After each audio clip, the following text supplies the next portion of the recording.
c'est un engagement de tous les instants du représentant de l'État et cette nécessité et ce besoin de proximité, j'ai essayé de l'incarner dans le cadre des relations que j'ai pu avoir avec l'ensemble des acteurs de ce territoire, au premier rang desquels les élus, les acteurs socio-économiques, les artisans, les agriculteurs, les associations, les acteurs culturels, mais aussi avec chacune des Réunionnaises et des Réunionnais à chaque fois que cela était possible. Et en tout cas, j'ai ressenti cela comme une nécessité pour moi et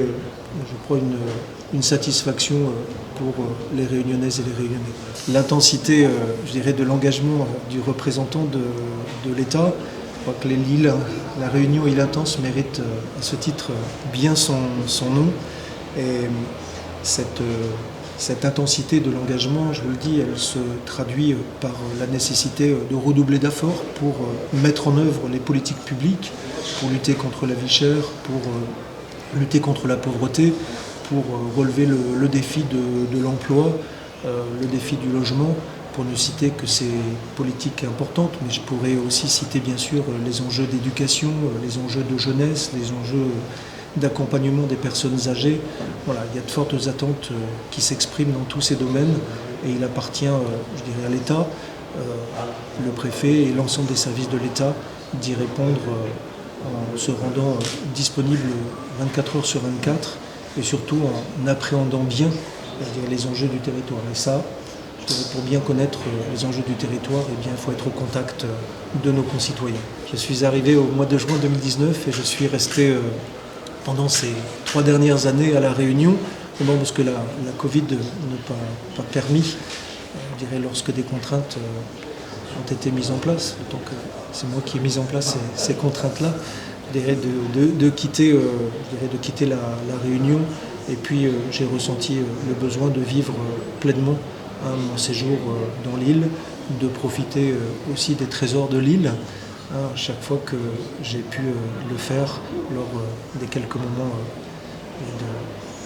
de vacances que j'ai pu savourer ici à La Réunion. Donc j'en ai profité pleinement pendant ces 3 années. Après mon arrivée, d'abord nous avons accueilli le président de la République en octobre 2019 et ensuite nous sommes rentrés dans la gestion de cette crise de la Covid-19 avec ces rendez-vous quasi hebdomadaires avec les Réunionnaises et les Réunionnais par votre intermédiaire. Voilà, donc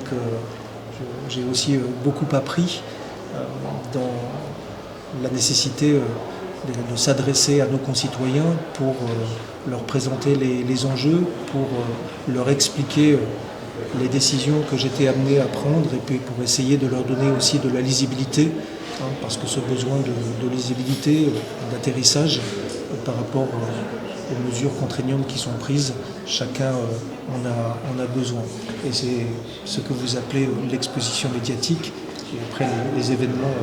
et puis la réalité du quotidien m'a amené effectivement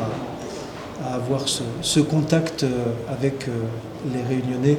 via les médias, et c'est aussi important. En tout cas, j'ai beaucoup apprécié de pouvoir le faire à travers